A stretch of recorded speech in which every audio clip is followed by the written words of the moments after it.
Thank you for tuning in to Tamara for Georgia. I am Tamara Johnson Shealey, your candidate for the United States Senate. I'm an independent Democrat that believes that reparations will make America great. It is time that we unite our country once and for all. Please go to my website. It's tamaraforgeorgia.com. And please join me every Saturday, 11 a.m. Eastern Standard Time, right here for Tamara for Georgia.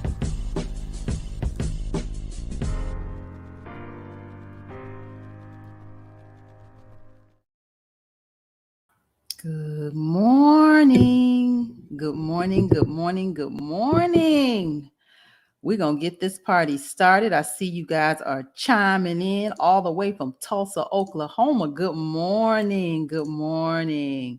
Let's get this party started. I have a guest with me, Mr. Reginald, the National Reparations Institute. Good morning. Good morning, Ms. Shealey, and good morning to your audience and all the guests and everyone who's tuning in. Thank you for having me this morning, and our very special guest, Mr. Dan Moore, that I know is waiting in the wings. Yes. Y'all know Mr. Reginald Muhammad. If you don't, go to the website. Tell them who you are, Mr. Reginald. I'm a student working hard to become a better one and a laborer for the people. At the National Reparations Institute here in Atlanta, Georgia, independent policy center and think tank centered around complete reparations. Cut the check, right, Mr. Reggie? Oh, absolutely. Mr. Reginald, cut the check. We got to have it, which is included in what we're talking about, massive millions of acres of land along with that. Yeah. America's going to have to get this right once and for all. Well, our unity will allow that to happen, and our unity, our collective work and responsibility, all that we do and we know to do to make sure that our people are ready and fit and successful for the remainder of the 21st century. Complete revolution. Yeah. Amen. But we have a very special guest, you and I. We have Mr. Dan Moore, the Apex Museum. Let me put the Apex up on the screen for those of you that may not know about the Apex Museum. Let me just play a little snippet right here. I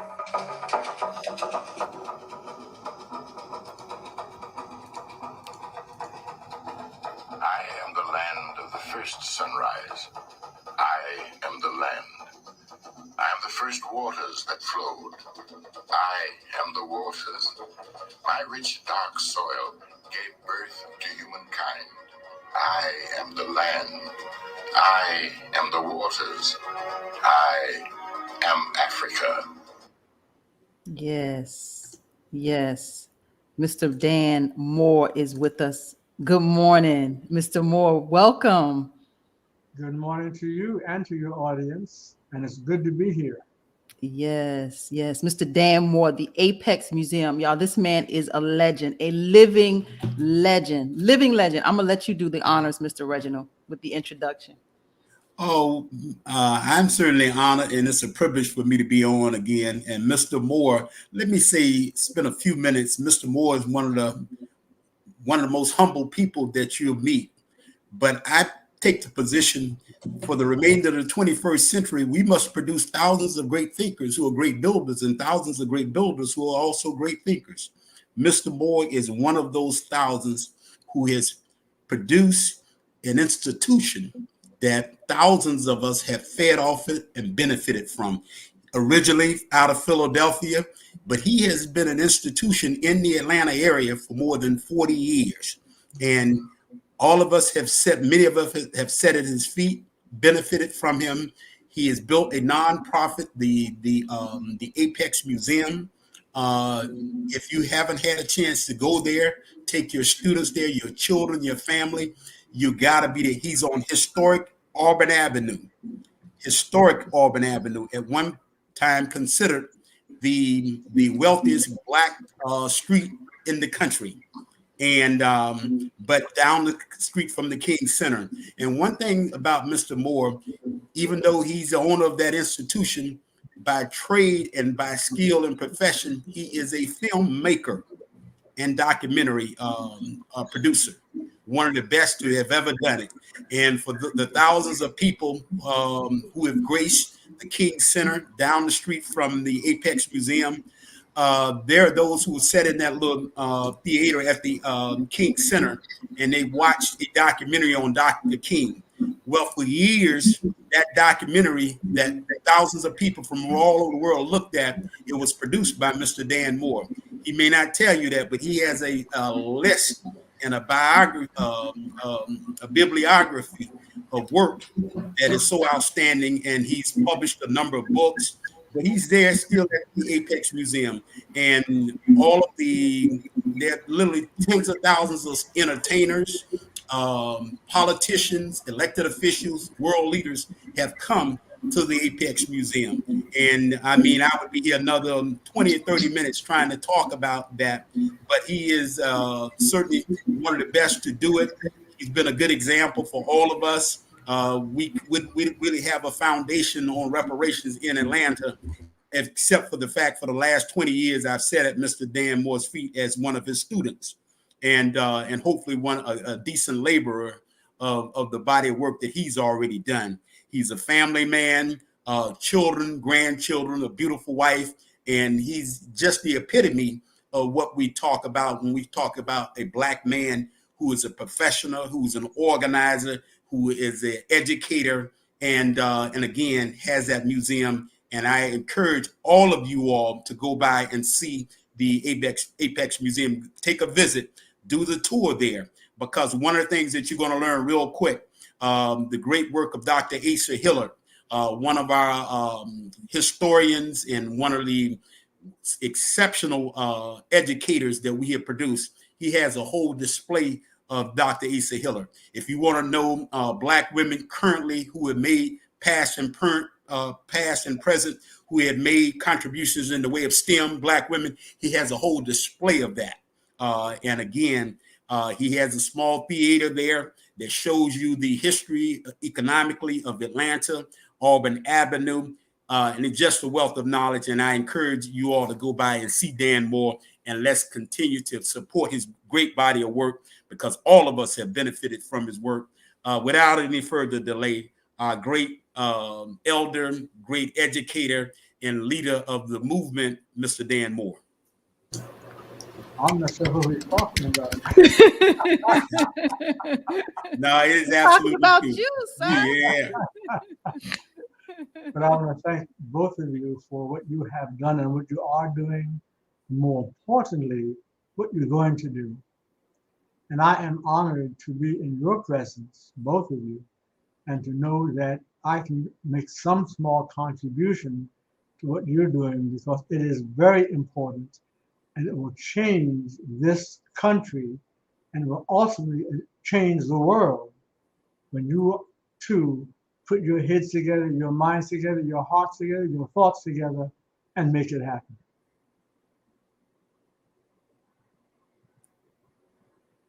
Mr. Moore, how did you get to Atlanta, and how did this all begin? Like, can you start there? Well, yes, I can. I'm really a filmmaker. I'm not a museum person at all.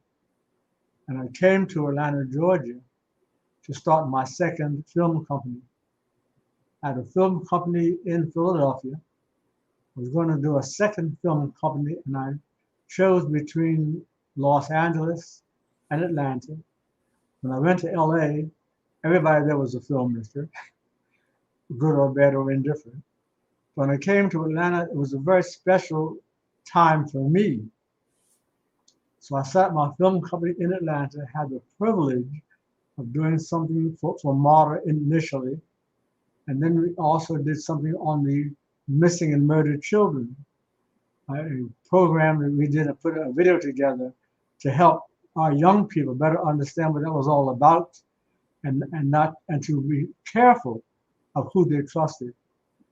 But then I was invited to a banquet where they were honoring Dr. Benjamin Mays, the president of Morehouse College and mentor to Dr. King, mentor to Maynard Jackson, Atlanta's first black mayor of a major southern city.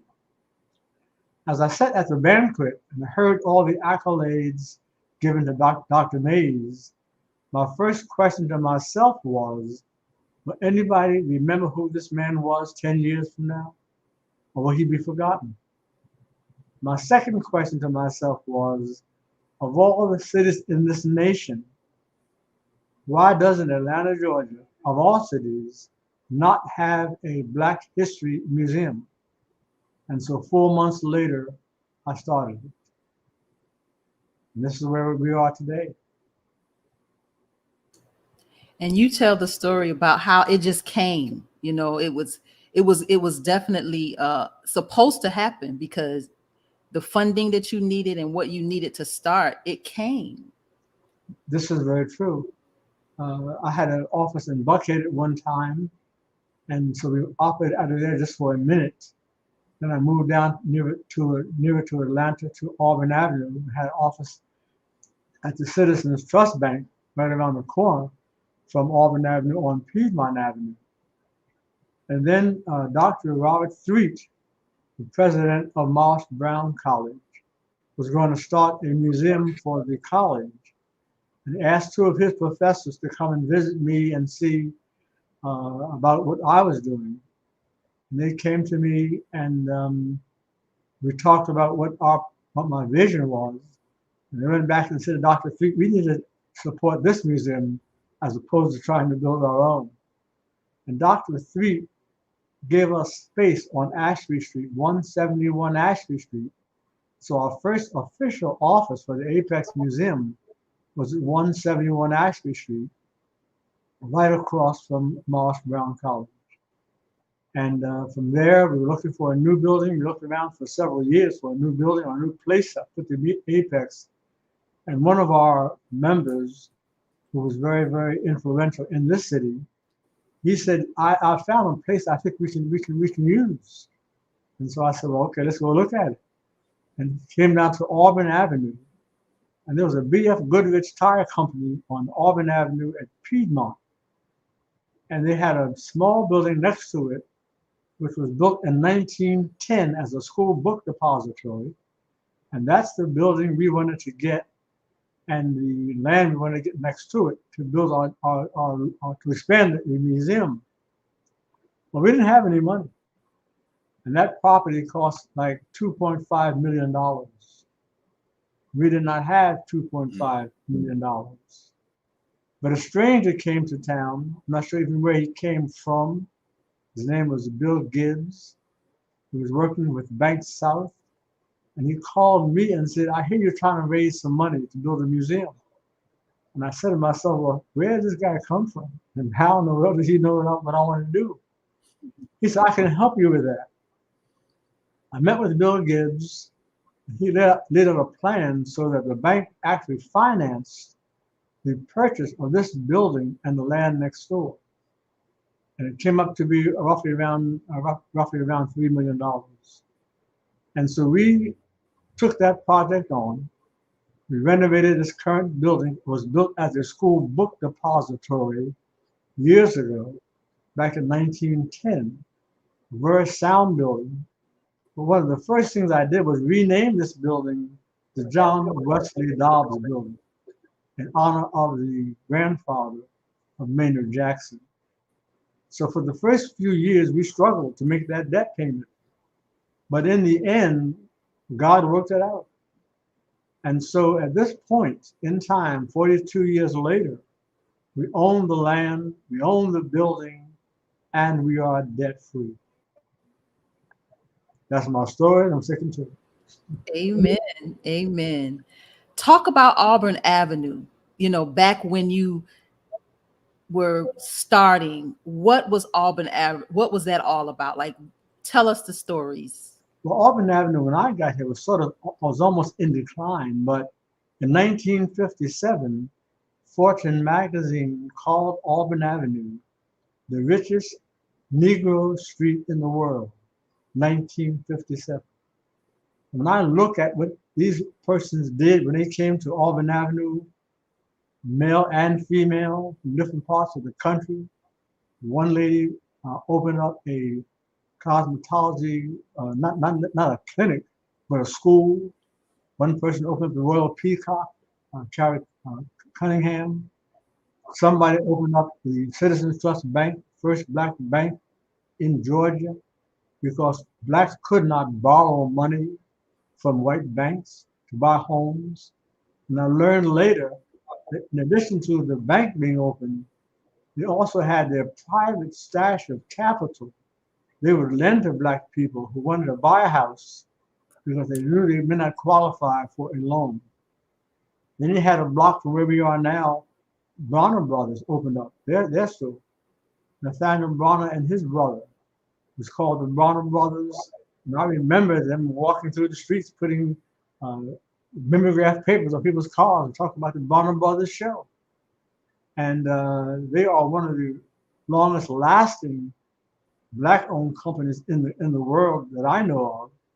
And they are called every single day for one to buy them out. But they're standing firm and they are still operating in the city. Then you had Alonzo Herndon, who came here, who was a former slave. And he learned when he got here that blacks could not buy insurance.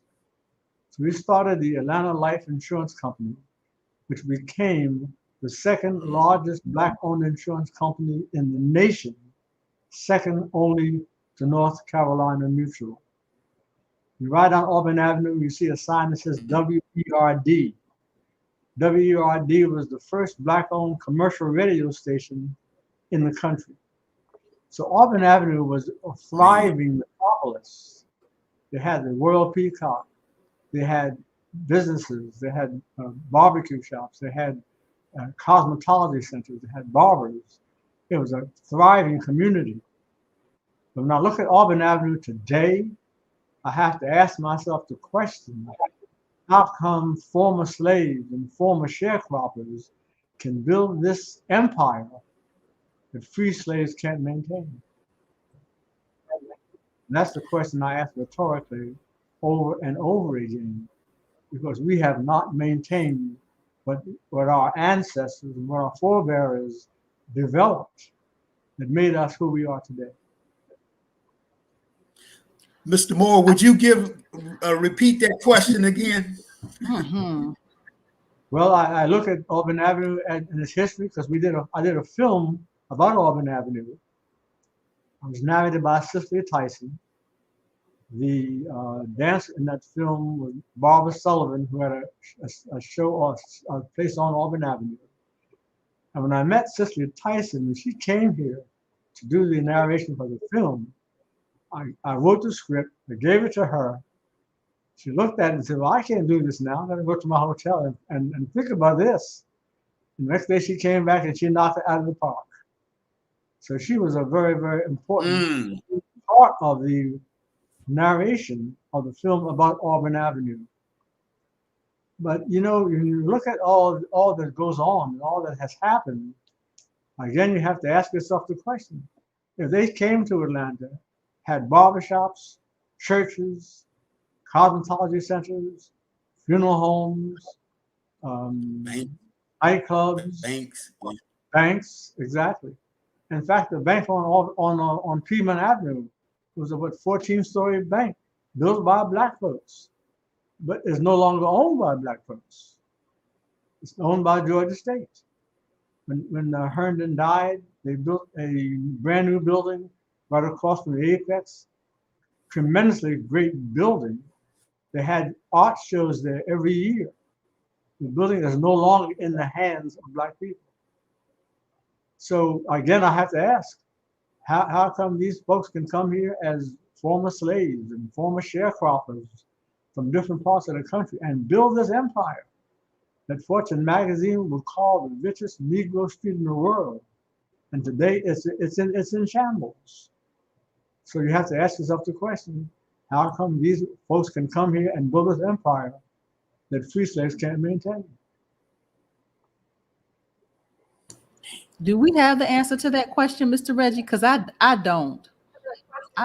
What is the answer to that? Well, there's a layer of to that answer, and of course we know called integration hurt us. We realize the miseducation.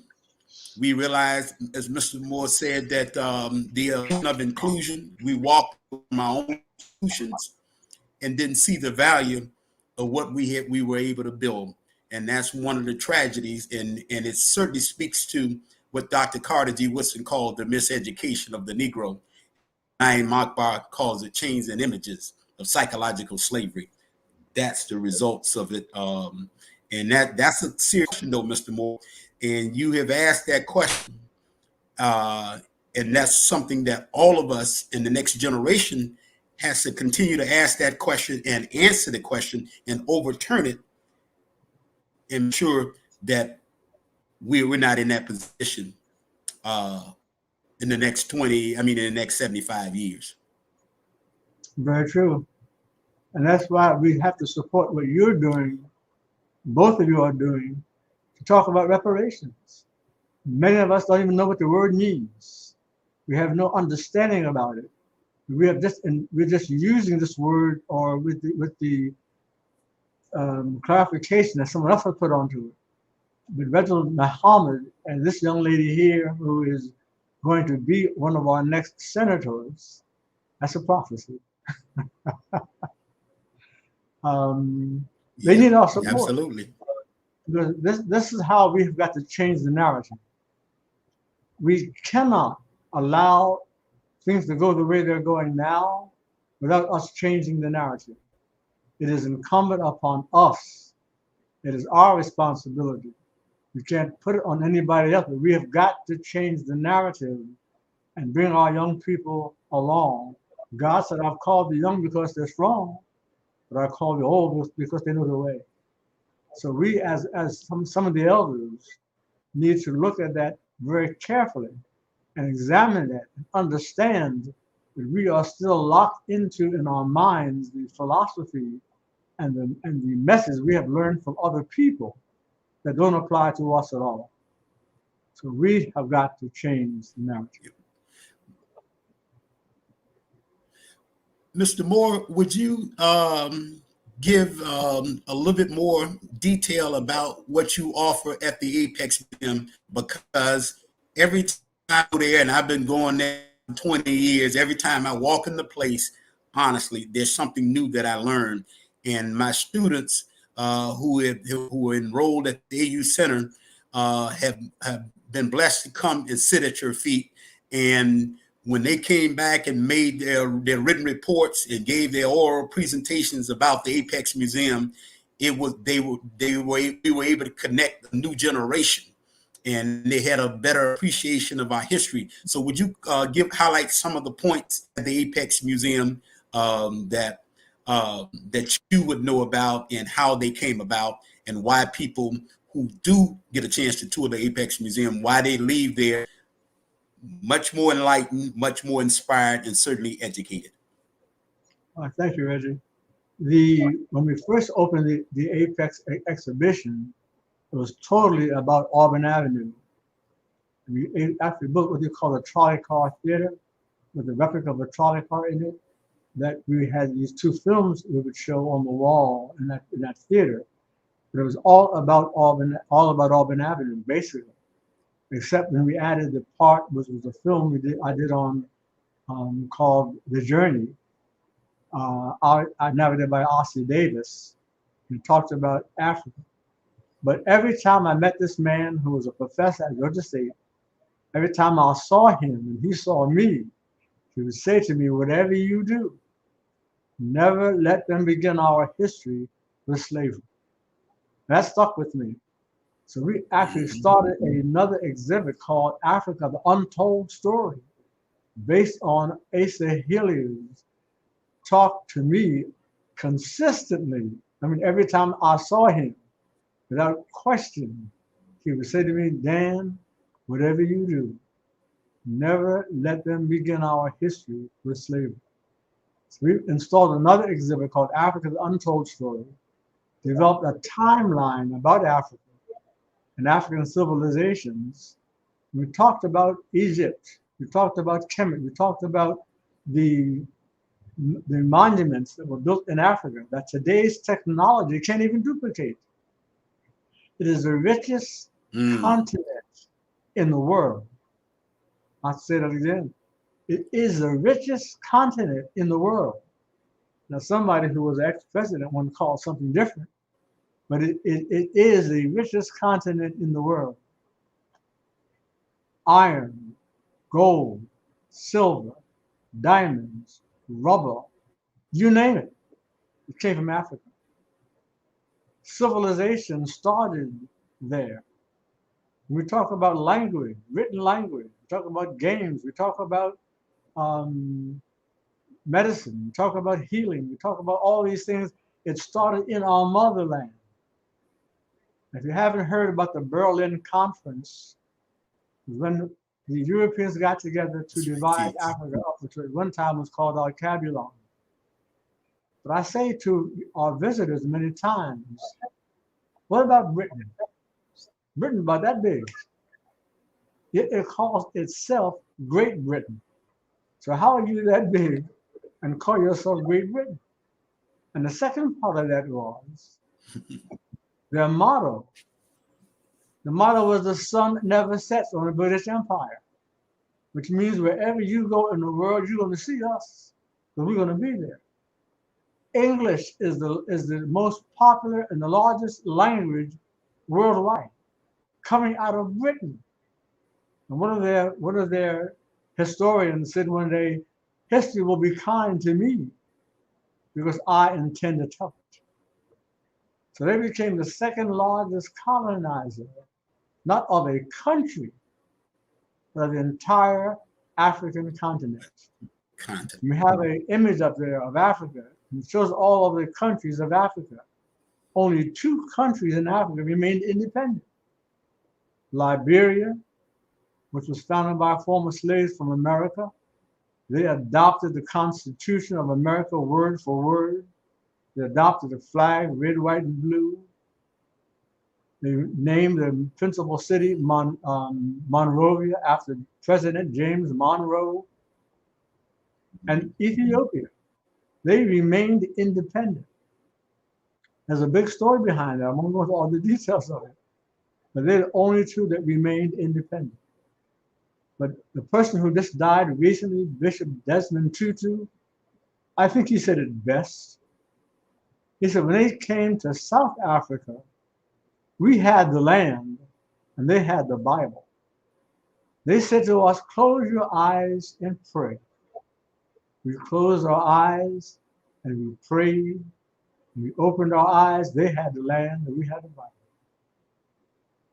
And you think about even the Bible itself and how they have manipulated that to take our minds to a whole different direction. The Bible says that no man has seen God at any time. But the church, the Catholic Church said, oh yes, we saw him coming out of the Sistine Chapel. We'll show you how he looks. And then you have an image of Christ looking like a hippie from the 60s. And you go into a church and you see this 8-foot statue or stained glass window of Christ with the Lamb and looking like a hippie. When the Bible says he had hair like lamb's wool, feet like polished brass. So if you as a young child, you're sitting in church and you're going to church every Sunday to take your parents' admonitions. But you sit in this church and you see this big statue. And you say to yourself, well, my God, well, if God is white and I'm black, I must be the devil. And I think one of our professors said years ago, one of our ministers out of Philadelphia, said everything that was white was good. Everything was black was bad. Angel food cake was white. Devil's food cake was black. And that goes on and on and on. But they have so mastered the minds, taken control of our minds, we have lost the true information of who we are and what we have done in the past. And I say with the help of these 2 sitting before me, what we will do in the future. That's my story. and I'm sticking to it.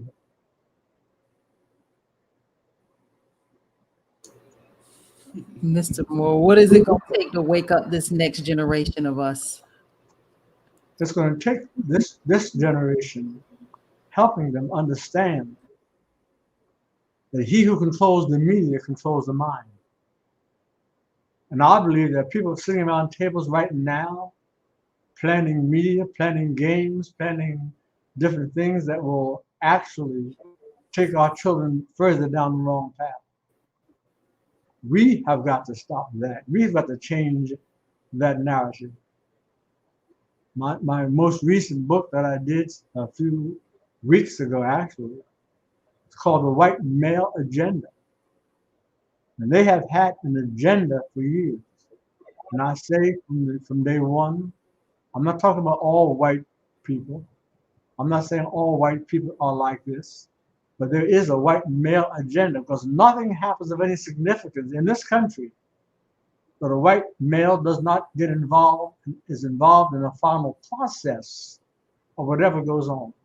If it's sports, if it's entertainment, if it's finance, if it's politics, if it's education, they are going to be involved in a final process of making that decision that will govern the way we will live in the future. In fact, recently, they looked at the curriculum, which is developed by white males, the national curriculum. They took the word slavery out of the curriculum and replaced it with not only the master and the slave, now it's the master and his worker. The reason you are going to hear more and more from these two young people, because God has laid upon their heart the key to understanding reparations, what it's about, what it's really about. When Dr. King talked about we're coming to Washington to get our check, he was informed, he was knowledgeable of what was going on. And I believe that sitting before us right now are two people who are going to take that vision on, make it very clear, make it very understandable, and we will understand what reparations really is, what it means. It's repairing the damage that was done. And we are not repairing that damage. But we're going to have to start repairing that damage. It's got to start with this next generation. We're passing the baton on. But how can we pass the baton on to somebody who is not even knowledgeable, who is not even thinking where we're thinking? So to pass that baton on, we're going to have to follow people like Tamara and like Beto Muhammad and others while putting together a package to make it clear what reparations is. You'll learn pretty soon reparations is still being given to other people, but not to blacks. So how come other folks are still getting reparations and have gotten reparations? They've repaired that damage that they've done, but they have not repaired the damage they've done and are doing to black folks. There was a time they had slave catchers who would go out and look for people who had a certain symbol on their forehead or on their neck burned into them with a branding iron and bring them back to the master. It's been replaced by police departments. Roll up on black folks driving, doing almost nothing wrong. And then at some point in time in that story, there's a police officer who sees somebody running away from him. He's 40 yards away. Cop has a gun, has a taser, has a nightstick. Pulls his gun out and shoots this person in the back, 40 yards away. And then says, I was afraid for my life. No way. We have got to change the narrative. We have to teach our children a whole different philosophy about driving. We have to teach our children a whole different philosophy of how to even respond to somebody because of what they've done to our mind. Now I've got to say this. When I was in Philadelphia, my dad was a very large, a very staunch follower of a person that we don't even hear about in schools and lessons. Person that who taught us how to love ourselves, how to be who we are. And Marcus Garvey had an impact on my father. But when I was in school, I would not stand up to salute the flag. I was in kindergarten. And I said to myself, why would I salute a flag? But because my father had heard Marcus Garvey was telling us who we really were, and it began to make a difference. So when I started my film company, I produced several films, and the person who was helping me out was a person who worked for a TV station. I said, why don't you do your own films? I had 2 lessons, an hour apiece, on how to light. I had sat with a person overnight in KYW TV in Philadelphia and watched him edit film. From that point, got up and said, I'm gonna do my own film. The first film I did on my own, I did it in Africa. Because all I had seen on television when I was growing up about Africa was a white man in a loincloth swimming through the jungle, controlling the animals and the people. I said, there's something wrong with this picture. I mean, I watched Tarzan shows every single week. Johnny Weissmuller was Tarzan. And when I watched Johnny Weissmuller and Tarzan, they changed that picture later on. But it was always this one person who controlled this entire continent. And I said, there's got to be something wrong with that. My first visit to Africa, I felt like I could just sit down or kneel on the ground and kiss that earth. I was so impressed by what I saw getting off that plane and seeing all these black folks doing all this stuff in my motherland.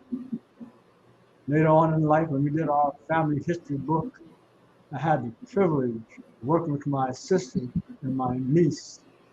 We discovered after we did our testing, on my father's side, I went back to Nigeria. On my mother's side, I went back to the Cameroon. That gave me a sense of pride, knowing that I could trace back and find out where my family was from and understand why I felt the way I felt. We have got to take control of this situation. And our young people have got to understand. You say you're woke. Sometimes I wonder about it. But I'm saying that it's going to come to you. We have got to pass that baton. We're not going to be here forever. We're going to pass that baton to somebody who's going to take that baton and run with it. The race is not finished. The race has just begun. And it's not a sprint, it's a marathon. And we're depending upon our young people to take this baton from our hands and make it difference. That's my story. And that's what we do. Mr. Moore, let me ask you, what about, like you just said, you're depending on us to take the baton and run with it. But what about those, Mr. Moore, who are holding on to that baton and they're not willing to pass that baton, or they have their own reasons why they're not willing to let it go? Like, how do we handle that, this generation of us? Because we're getting a lot of pushback.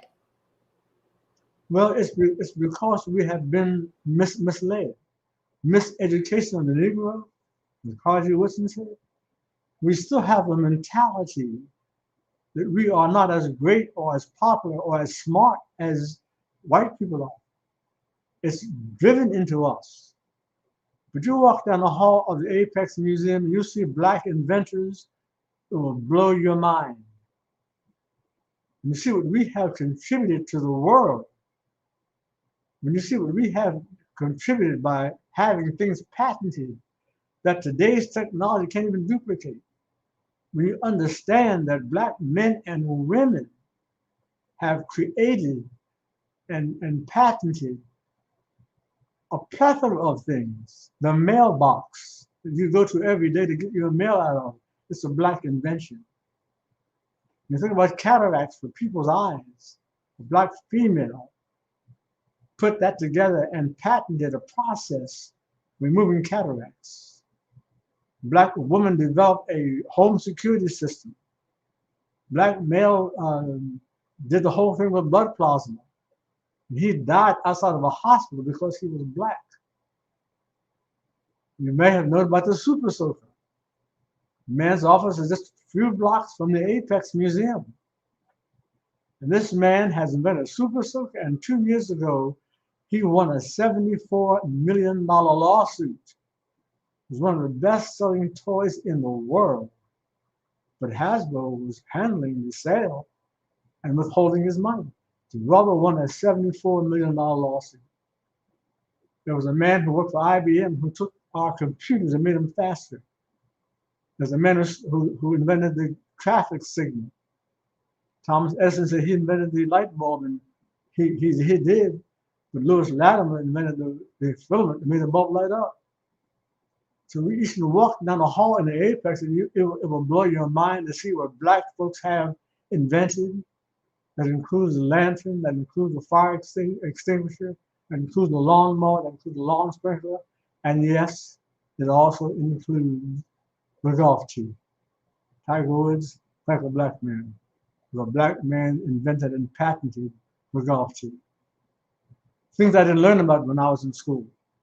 When I was in school 100 years ago, there was only 2 blacks in history, George Washington Carver and Booker T. Washington. Now they've added 2 more, Dr. King and Rosa Parks. We have a plethora of people who have done, are doing, and will do things that make our life easier. And we come to visit Apex, you will walk down this hall and you will see what they've done. Black females, in my opinion, God's most beautiful creation has been and is the black female. I don't care what anybody else is. You all have not only the beauty physically, you all have a mindset that helped us, even during slavery, understand when we were to move and when we were not to move. You saved us during slavery.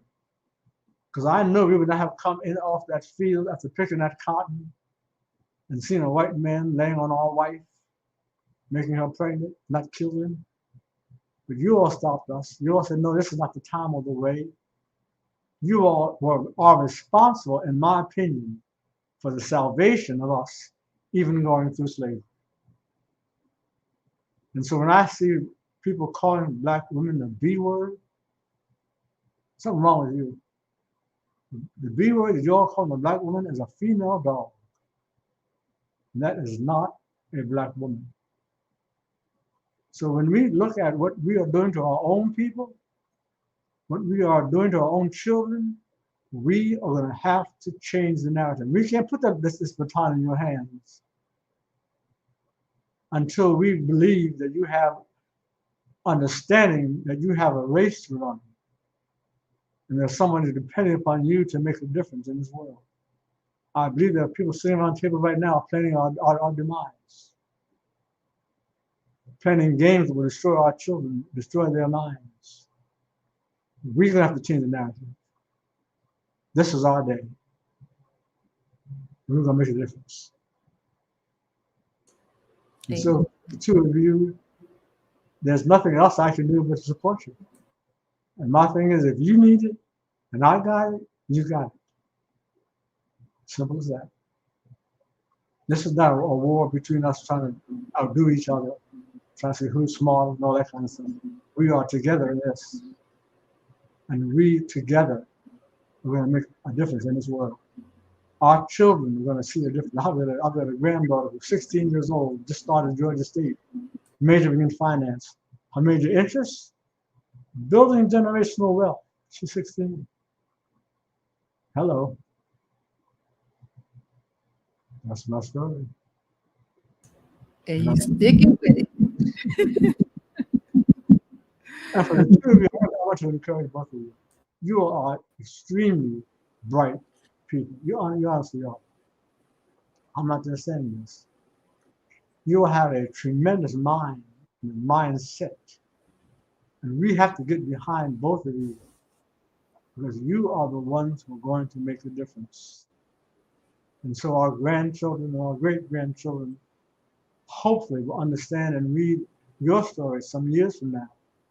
Understand the reason why they're free because you helped set them free. That's who you are. That's who God called you to be. And that's what we owe to you, our support.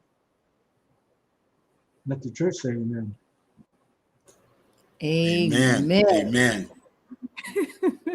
Mr. Moore, what are some of the future plans that you have for the expansion of the Apex Museum? And we know in part that's directly connected to reparations and the liberation of our people. Talk about some of the future plans that you have for expansion that will be more inclusive, more expansive, and even more profound as it relates to our people. Well, the expansion plans for the Apex Museum has been 42 years in the making. We're going to build a museum on our parking lot, which we own. And part of that museum will have a walk through history from ancient African civilizations to contemporary times, almost like an Epcot Center experience. You're going to feel like you were standing there watching pyramids being built and watching kings and queens, like Queen Nzinga from Ntombo, who fought off the Portuguese for 40 years. You're going to see kings and queens who were rulers and some of the inventions and the things that they were responsible for creating as you walk through history. You're going to be able to walk into an area and you'll see colonization taking place. And see how they divided us, made us think we were less than them. You're going to walk for a period of time and you will see where some white man says, well, we have a different brain from them. We're smarter than they are. So when we're going to do something, we have to realize that they aren't even to be included in it. The bottom line is we are going to put this out so that you can understand who we are. We're going to walk through history and see what we have done to make this world what it is today. Excuse me again. And that's going to be the essence of phase two. Bless you. There's nothing like a timeline for phase two. It's going to take us about 2 years to physically build it once the funding is in place. And our funding situation is it's about a $30 million project. And we're depending upon God to do this. I know who I serve. And I tell people all the time, and they say to me, why are you giving this person A, B, and C? When I open my hand and give somebody something, every time I do that, God opens his hand to give me something. And his hand is a whole lot bigger than mine. This is why we're here. This is how we're here. Last year during the pandemic was the best year we've ever had financially. I can say to folks, go figure. I know who I'm walking with. I know who I believe in. I know who I'm responsible to. So with me, it's a no-brainer. And I know I cannot be fighting against people who look like me and telling them what they can't do, because there's nothing we can do. Greater is he that is in us, Yes, he that is in the world. Mr. Moore, we have about 5 more minutes. What kind of advice would you leave with this next generation? Those of us who are active and activists in this space, like we're fighting for reparations. I know you're just 50 years old, right? So. Well, I say I'm older than my son's older than I am. He was born in October and I was born in November. So I'm the only man on earth who is actually younger than his son. But I have 2 sons. I had 3 grands, one of whom has passed, 15 great-grands, and 2 great-great-grands of the Moore dynasty. The future for us has got to be supporting you all, number one. And you have to really take this baton, put it in your hand and run with it. And not by excuse, not by apology, just know what God's called you to do and just do it. Was Nike say, just do it? We have to take that mentality and just do it. We can't listen to people who are trying to tell us what we cannot do. We can't listen to people who tell us what we should be doing to make it easier, or we should not say these kind of words or whatever it is. Reparations is reparations. It's repairing the damage. And God knows that someone's got to repair the damage. Someone has got to repair the damage that they've made. It's their responsibility, but it's our responsibility to make sure that they do it. And so for you who are coming up behind us, pick the baton. Don't drop it. Hold on to it. That is your entrance to making a difference in this world. That young people and people today and younger people will know about, hear about, read about, but they will hopefully understand what you had to go through to make it happen. And so I stand with you. And more important than that, God stands with you. And I have no doubt that we're going to see a different thought about and process for reparations. When you two hit the road with that message, and it's clear, and it's simple, That's right.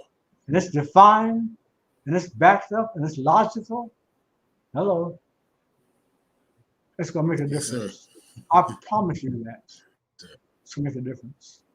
When we put our minds together collectively, we'll have folks say, oh, I didn't know that. I didn't realize that. You are going to make a difference in this world. And I thank God for both of you. And we owe you our support.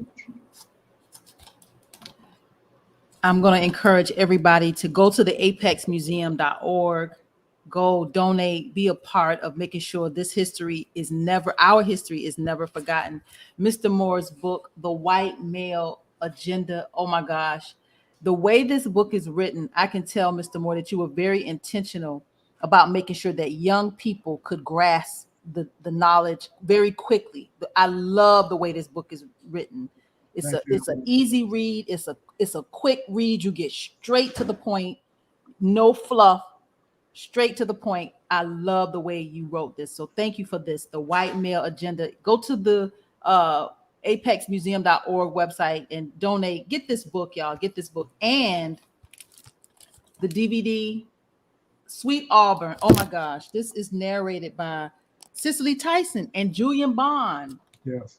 Produced by you, Mr. Dan Moore, has John Wesley Dobbs, Orlando Herndon, Carrie Cunningham, Reverend William Holmes Borders, Heman Perry, Dr. Martin Luther King Jr., Henry Rucker, Wesley Redding, and more. A lot of big names, a lot of heavy hitters, voices, and stories that you won't know unless you get this. Get it, y'all. Sweet Auburn Avenue. And also, when you're in a book buying position, there's a book that you've got to also get about reparations. I haven't read it yet. I will today, but that's the book that will change your whole thought process. Mm-hmm. What reparations really is. Written by our brother Muhammad, and I understand it's powerful. And if he says it's powerful, I know it's powerful. You got it, Mr. Reginald, to hold it up? Yes, let me grab it for you real quick, but it's the National Reparations Declaration. And again, when you read it, you know who owe us, why they owe us, how much they owe us, and why reparations is essential for all of America. And so I just want to thank Mr. Moore. Mr. Moore, you've given us a whole class today, and inspired and educated all of us. And I see some of the comments, Mr. Moore. People just who have graced us with your presence today, and thank you, Tamara Shealey, for putting Mr. Moore and all that we were able to learn and receive from one of the great minds of the 21st century, of the 20th and 21st century, Mr. Dan. We're grateful, thankful, and appreciative. Yes. So, Mr. Moore, I'm going to be calling you. I'm going to actually call you on Monday. I'm going to let you enjoy your weekend, but I'm definitely going to reach out to you on Monday. We're going to continue this conversation. Mr. Reginald, I want to thank you for co-hosting with me today and sharing this platform with me and doing this reparations work. Yes, we're in this fight and we're in this That's fight. Our unity. Say it again. Oh, yeah, that's our unity. And thank you for having me. It's our unity that's needed in the reparations movement. And again, we're not worried about your label. As long as you agree that complete reparations is for the masses of us, let's go to work. And the common ground, and let's go to work and make it happen. Yeah, let's find that common ground and let's go to work. And in any relationship, even if there's some differences, if our motivation is correct, we can always find common ground for the masses of our people. They will benefit from our work. Yeah. This is true. Thank you, Mr. Moore. Thank you. Thank you. Thank you, Mr. Moore. Thank you. Yes, thank you.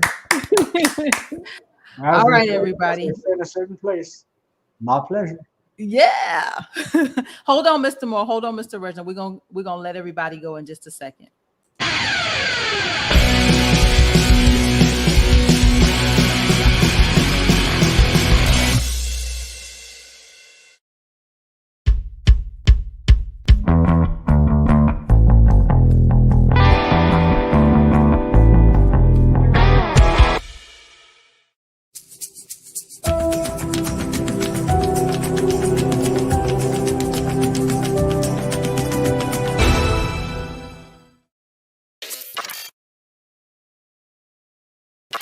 When we come to Washington in this campaign, we're coming to get our check. Young prodigies. Get out. Free. Reparations, Martin said we coming for our check. Reparations, say it loud, 1, 2, mic check. Cream, cash rules everything around me. Dream, my legacy, you can't stop me. Coming for our 40 acres, ain't y'all 40 and our paper. Kicking the door, coming for our 40 acres and more. Our 6.4 trillion. Miss that no, we fought the Civil War. We came from the poor. Start from the bottom, we still on the floor. We pray to the Lord. Amen. Picking the cotton, our fingers are sore. Straight out the underground, escaping from slavery. The only cemeteries that we had were the trees. Watching our bodies while they glow in the breeze. Niggas to the north side to get free. That way came from slavery. Where's all the man wants to stay on me? Put her head on the dub, but the world won't scheme. Stick to the north side to get free. Reparations, Martin said we coming for our check. Reparations, say it loud, 1, 2, mic check. Cream, cash rules everything around me. Dream, my legacy, you can't stop me. Coming for our 40 acres, ain't y'all 40 and our Look, paper. we taking them back. Putting Pettis Bridge on the map. Police came with the strap. That Sunday was buddy, no cap. Speaking of cap, Kaepernick taking knees at the flag. Where my justice at? We built this nation, better give me them racks. All fat, just imagine a little bit of gasoline. 4 girls got burned back in 63. 400 years, yeah, we still ain't free. Our rise, we rise, taking it. Kaepernick. Reparations, Martin said we coming for our check. Reparations, say it loud, 1, 2, mic check. Cream, cash rules everything around me. Dream, my legacy, you can't stop me. Coming for our 40 acres, ain't y'all 40 and our paper. We stuck in the trap, with no shoes, trying to pull up bootstraps. Increasing the gap, wealth got bigger, so we had to adapt. Discriminated cause we black, I know it worth more than I know it's a fact. They tryna feed scraps, strike me on board so we can't come back. 30 years ago on April 19, USEP and Triremic chemical read. If it happened to them, think it happened to me. Screamers, I read 5 to a free. Prodigy. Reparations.